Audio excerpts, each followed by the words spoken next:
Three levels of pancakes. Level 1 pancakes, good old boxed pancakes.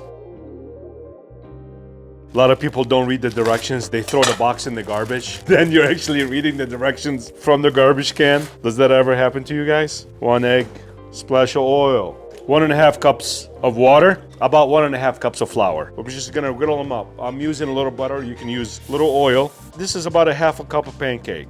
I normally cook these around 350, 375. If you're using a stovetop at home, just a regular pan, you need it to be medium high. If the pancake doesn't set right away, it means that your temperature is too low. If you smell burning, guess what? You're too high.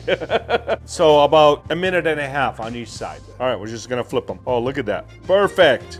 You go to any campground, this is what you smell in the morning. Store-bought syrup, honestly, it's really good pancakes, but we can do better. Let me take this. Level 2 pancakes made from scratch, out of this world pancakes. هيدا شو اسمه؟ ما بدي لا بأم ولا شوف هناك الخازوق وين لحظة. Look, حل عني, man. This guy here, he loves the women in Walmart.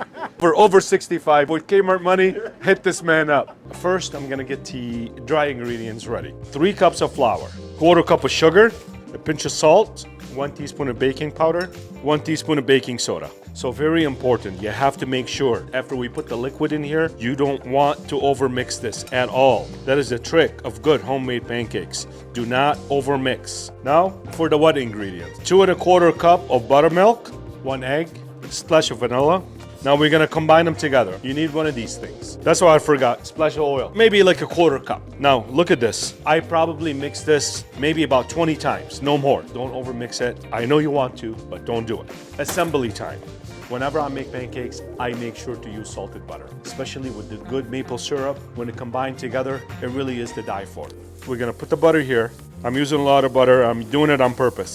One of the most important things to make really good pancakes, when you put the salted butter on here, just wait a second. You want to brown the butter up a little bit.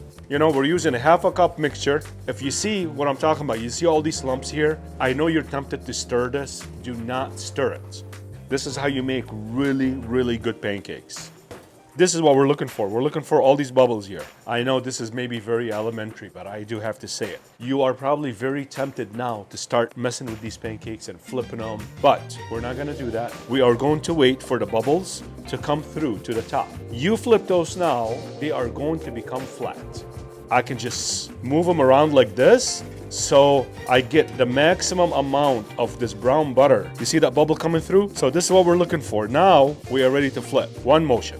You go like this. All right. This is what I'm looking for. Man, they smell absolutely fantastic. I know some of you are really tempted to take the spatula and just start smashing them. Don't do that.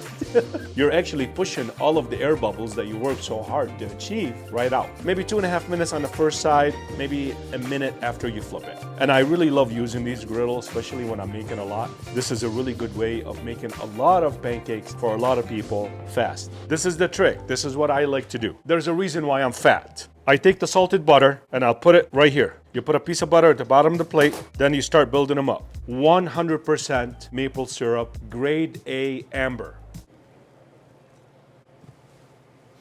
These are so freaking good. One of my favorite recipes of all times, but guess what? We can do better. No necesito jalapeños. No? You want some Tabasco? Level 3 pancakes, some fluffy ass Japanese pancakes. These are souffled pancakes, they're like a cloud. They are not too much work, it's just technique. But don't be discouraged, it's really fun to do. So here it goes. Get yourself 2 bowls, 2 eggs, separate the yolks and the whites. We're leaving the whites here by itself. 2 yolks, 3 tablespoons of flour. Make sure to sift the flour, 1/2 teaspoon of baking powder, 1/2 teaspoon of vanilla extract, a little bit of whole milk or 2% milk. Egg whites. Basically, we're gonna make a meringue. You start on low, and I'll show you. It takes a few minutes. Halfway through, 2 tablespoons of regular sugar, cream of tartar. This right here, you can find this anywhere. It's not gonna taste like tartar sauce. It's not tartar sauce, it's cream of tartar. It's in the bacon aisle for a reason. When you make these soufflés, they're gonna deflate as they cook. You don't want that. You want them to rise. So this helps them, all right? So just a splash. 1 tablespoon of cornstarch. All right, now the fun starts. We're gonna whip away. Make sure to use a glass bowl when you're using this machine. You don't want to use plastic.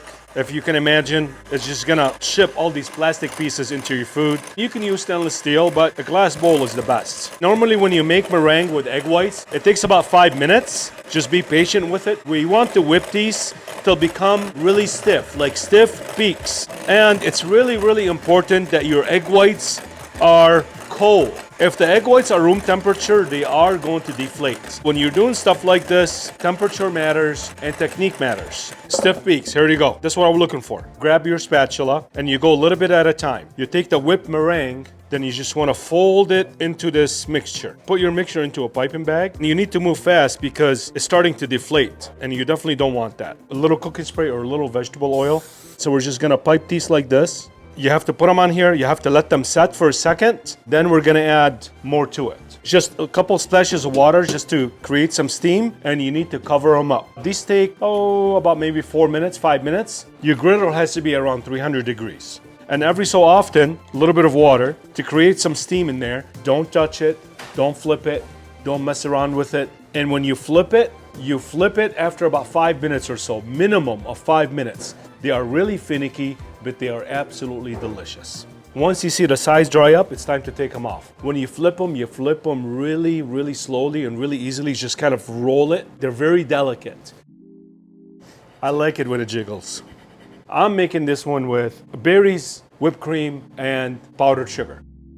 It's level 1 pancakes. It's just box pancakes with right off the shelf syrup. They're very decent. Level 2, one of my favorites. It's a really good homemade from scratch pancakes with really good maple syrup and salted butter. Unbelievable, really, really delicious. Level 3, they're Japanese souffle pancakes. They are super light, super fluffy, really delicious. They're way over the top. I'm getting ready to try this. I'm actually really excited. I haven't had these in a really long time. I did mess up. The mixer that I was using was fucking up on me. They could be a little bit more fluffier, but here we are. All right, there's nothing perfect. Cooking is a learning experience. It's a learning curve. You just have to roll with the punches sometimes, and you have to be patient. If it happens to you while you're making the meringue, you whipped it over too much or whatever, it's just a learning experience, right? Next time you know what to do. They are super light. I would probably have to eat a dozen of these to get filled up. I'm just saying. They are very, very delicious. They're very light, but I love American style pancakes. Just homemade, from scratch pancakes with salted brown butter, good maple syrup. Forget about it. America, baby.